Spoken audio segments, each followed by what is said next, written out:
Selamat datang di alur cerita film Al-Fahri TLG. Di video kali ini saya akan mengisahkan sebuah film yang berjudul Victoria and Abdul yang rilis di tahun 2017. Film yang bergenre biografi dan sejarah ini merupakan film yang diangkat dari kisah nyata yang bercerita tentang hubungan persahabatan antara pria muslim bernama Abdul Karim dan Ratu Inggris bernama Ratu Victoria. Biar tidak terlalu lama, yuk kita langsung masuk dalam alur ceritanya. Terus dukung channel ini dengan klik tombol subscribe, like, komen, dan share. Yang pastinya kamu juga harus aktifkan bel notifikasinya agar kamu nggak ketinggalan update dari channel ini. Thank you.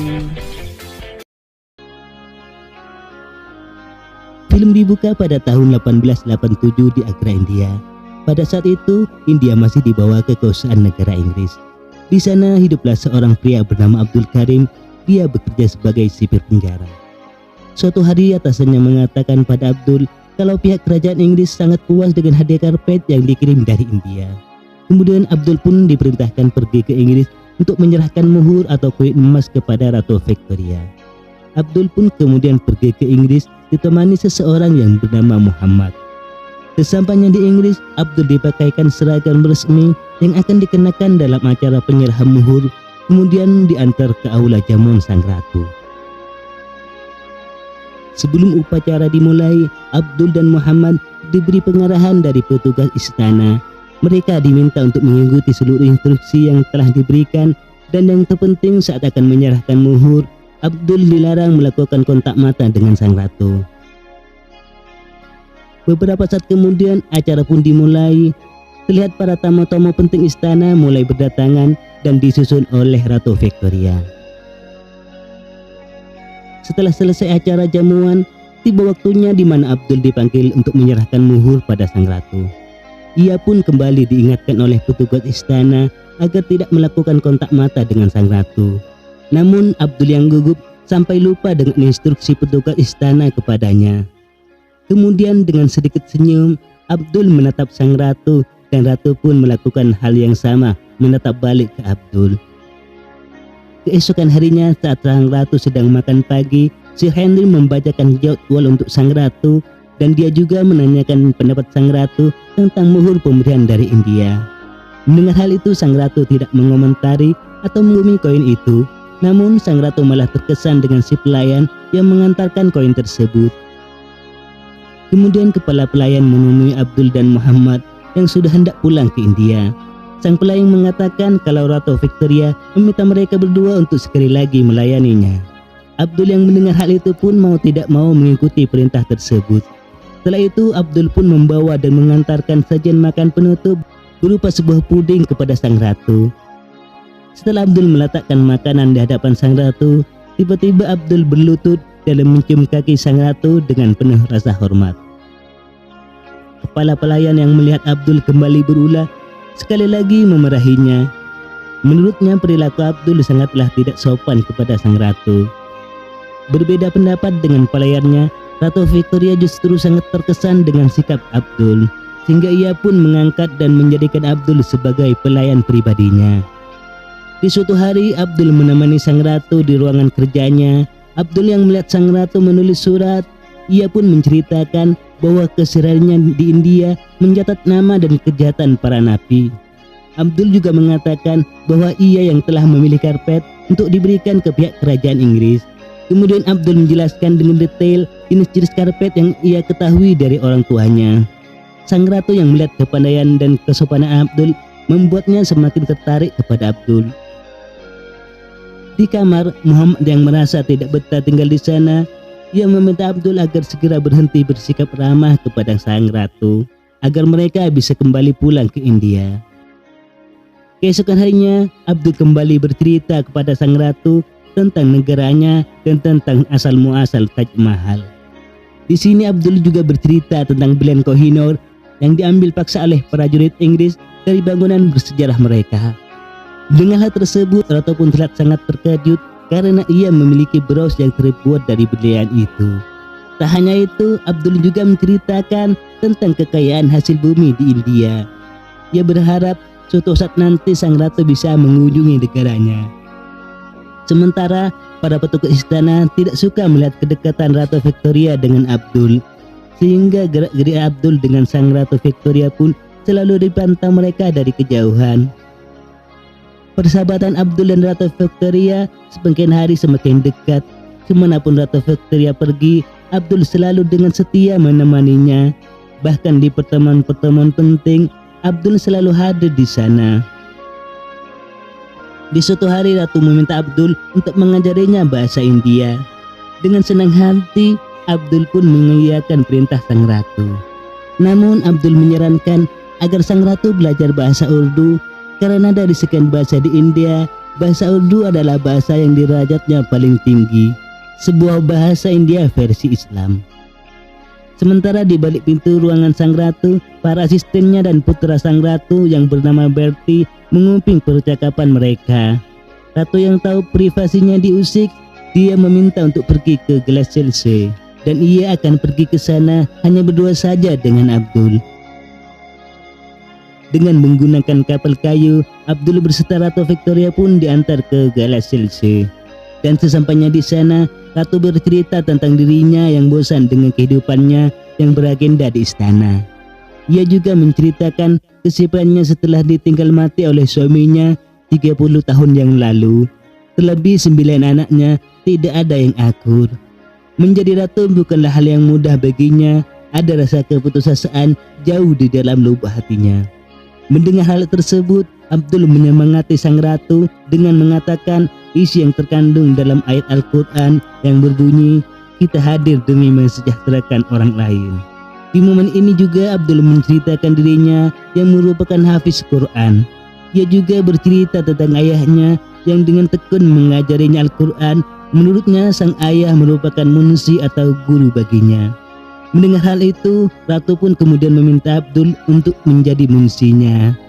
Abdul kemudian berkata bahwa dirinya hanyalah seorang pelayan, maka tidak pantas seorang pelayan sepertinya menjadi guru dari sang Ratu Inggris.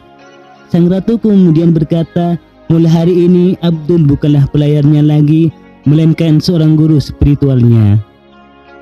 Sekembalinya Ratu dan Abdul ke istana, sang Ratu pun mengumumkan kepada putra dan seluruh stafnya bahwa Abdul saat ini telah diangkat dari seorang pelayan menjadi guru spiritualnya.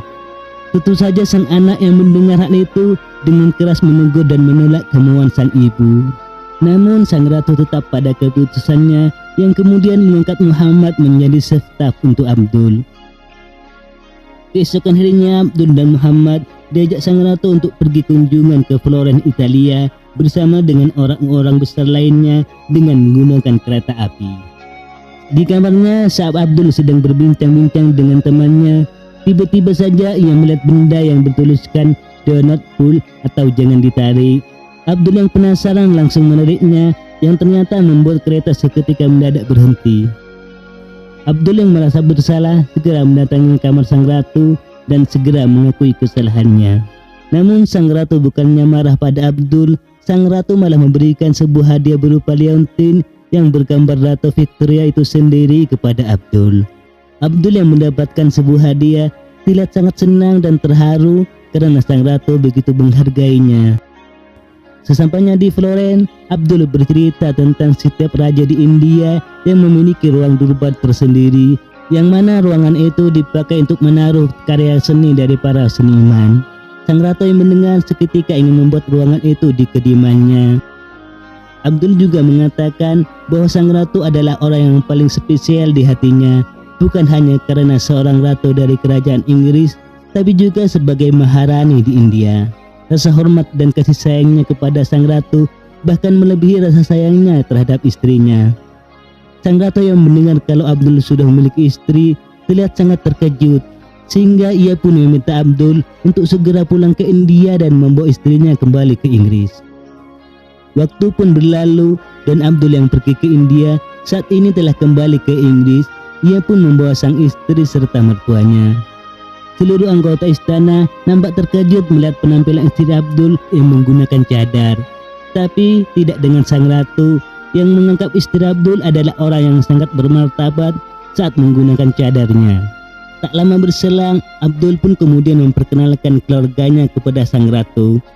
Sang ratu yang sangat menghargai Abdul kemudian mengumpulkan semua anak, cucu dan menantunya untuk diperkenalkan kepada Abdul dan keluarganya.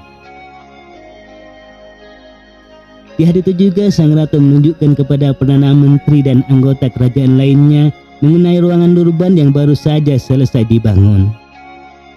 Setelah mereka berkeliling dan melihat, perdana menteri dan yang lainnya terlihat sedikit kesal karena ruangan tersebut sangat bernuansa India dan dipenuhi dengan lukisan-lukisan dan karya seni dari para seniman India. Tidak hanya sampai di sana, sang ratu menyuruh seluruh staf yang hadir di sana untuk menyaksikan pertunjukan opera yang diperankan oleh Abdul itu sendiri, di mana anak dan menantu Ratu Victoria menjadi pelayan Abdul, sehingga semakin bertambah kesal para anggota kerajaan yang melihatnya. Namun mereka tidak bisa berbuat banyak karena sang ratu justru sangat menyukai pertunjukan itu. Seusai acara, Perdana Menteri meminta Sir Henry untuk menyingkirkan Abdul dari istana karena jika tidak ia akan segera dipecat. Sir Henry kemudian mempengaruhi sang ratu dengan mengatakan bahwa Muslim di India telah melakukan pemberontakan. Sang ratu begitu marah karena Abdul dianggap merahasiakan hal itu darinya. Ia pun minta Abdul dan keluarganya untuk pulang ke India. Di sisi lainnya, seluruh anggota istana yang mendengarnya terlihat sangat bahagia karena pada akhirnya Abdul yang selama ini mereka benci akan angkat kaki dari kediaman mereka. Namun tidak dengan sang ratu, ia terlihat sangat sedih. Kemudian di tengah hujan, sang ratu memutuskan untuk menemui Abdul. Sang ratu mengatakan kalau dirinya sangat marah kepada Abdul. Ia tidak menyangka sebagai guru spiritualnya Abdul telah berbohong kepadanya. Namun sang ratu merasa sangat jahat jika tidak menyadari semua kebaikan dan kesetiaan Abdul.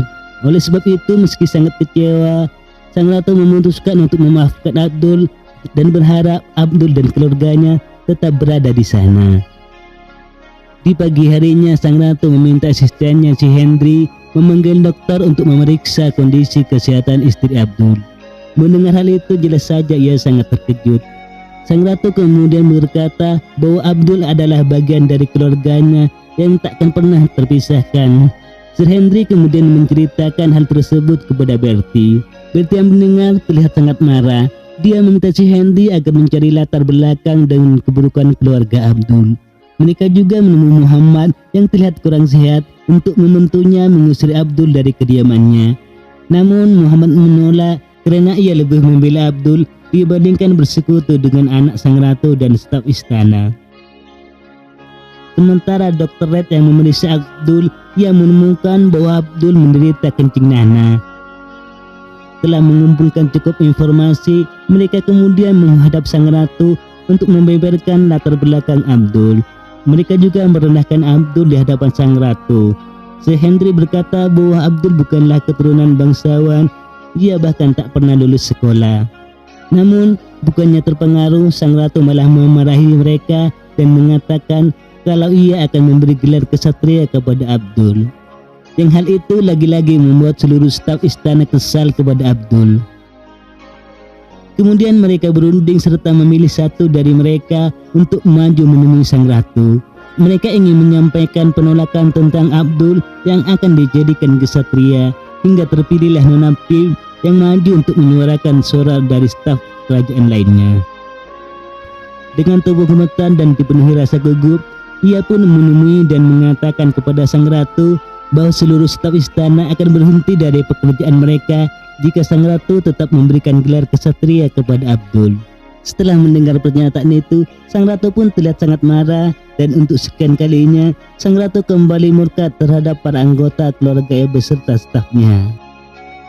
Bertie yang tahu bahwa usaha pekerjaannya tersebut gagal, ia pun kembali mendatangi ruangan sang ibu. Bertie pun mengatakan pada ibunya agar tidak mengangkat Abdul menjadi kesatria. Jika sampai hal tersebut terjadi, maka ia akan mencopot tahta sang ibu secara paksa dan mengatakan bahwa sang ibu kini sudah hilang ingatan karena telah membiarkan seluruh stafnya mengundurkan diri hanya karena seorang pelayan. Mendengar ancaman dari sang anak, Ratu Victoria pun mengatakan, "Saat ini usiaku sudah 81 tahun, memiliki 9 anak, 42 cucu, mempunyai rakyat hampir 1 miliar. Aku telah mengenal 11 Perdana Menteri dan sudah mengesahkan 2347 undang-undang. Aku juga sudah memimpin selama 62 tahun, 234 hari dan bisa dianggap monarki terlama dalam sejarah dunia. Aku adalah orang yang sangat pemarah, serakah, gemuk dan temperamental. Tapi sampai saat ini aku sangatlah waras, sangatlah berkebalikan dari tuduhan-tuduhan kalian. Jika para pengurus kerajaan tidak mau mematuhi semua perintahku, maka aku akan menyaksikan sendiri mereka mengundurkan diri di hadapanku. Keputusan sang ratu sangatlah tegas, sehingga Bertie hanya bisa terdiam dan mengerutu di belakang sang ratu. Singkat cerita, seluruh staf istana dipanggil dan dikumpulkan di ruangan Durban. Sang ratu kemudian mempersilahkan para stafnya yang mau mengundurkan diri untuk maju ke depan. Namun semua staf yang ada di sana hanya bisa terdiam dan tak ada satupun yang berani maju menghadap sang ratu.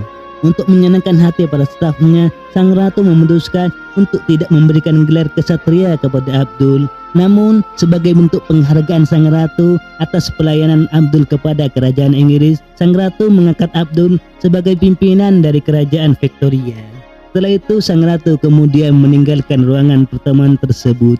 Dan tidak lama kemudian, secara tiba-tiba sang ratu pun jatuh pingsan. Beruntung saja ratu kembali tersadar setelah mendapatkan perawatan dari dokter istana. Di sisi lainnya, sahabat Abdul Muhammad dikabarkan meninggal dunia, sehingga kabar tersebut menjadi duka mendalam bagi Abdul dan sang ratu.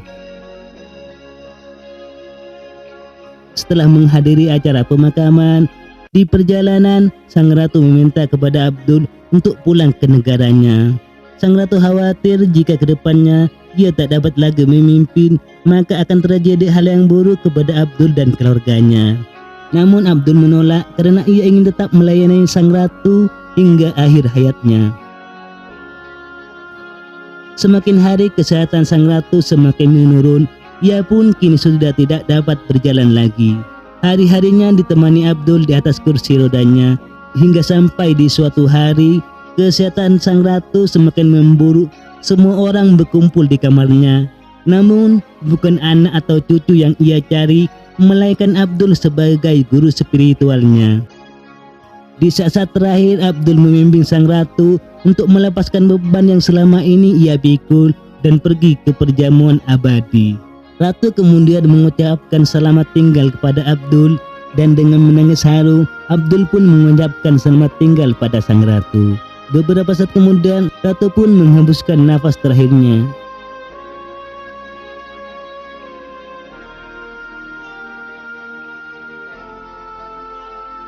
Setelah kepergian sang ratu, Bertie dilantik sebagai raja kerajaan Inggris. Karena kebenciannya kepada Abdul, Bertie dan staf kerajaan mendatangi rumah Abdul, kemudian mengambil seluruh barang dan catatan-catatan yang berkaitan dengan Abdul dan ibunya. Abdul yang melihatnya tak bisa berbuat apa-apa selain pasrah dan harus merelakan semua kenangan bersama dengan sang ratu. Ia pun akhirnya kembali pulang ke India bersama keluarganya. Tapi masih ada satu kenangan tersisa dari sang ratu yang ia dapatkan saat perjalanan menuju Florence, Italia, yaitu liontin bergambar sang ratu yang telah lama ia simpan. 8 tahun kemudian, pada tahun 1909, Abdul meninggal dunia dan India memperoleh kemerdekaannya di tahun 1947. Di akhir cerita, pada tahun 2010, dokumen persahabatan Abdul dan Ratu Victoria akhirnya terungkap di publik dan ceritanya pun tersebar ke seluruh dunia dan film pun tamat.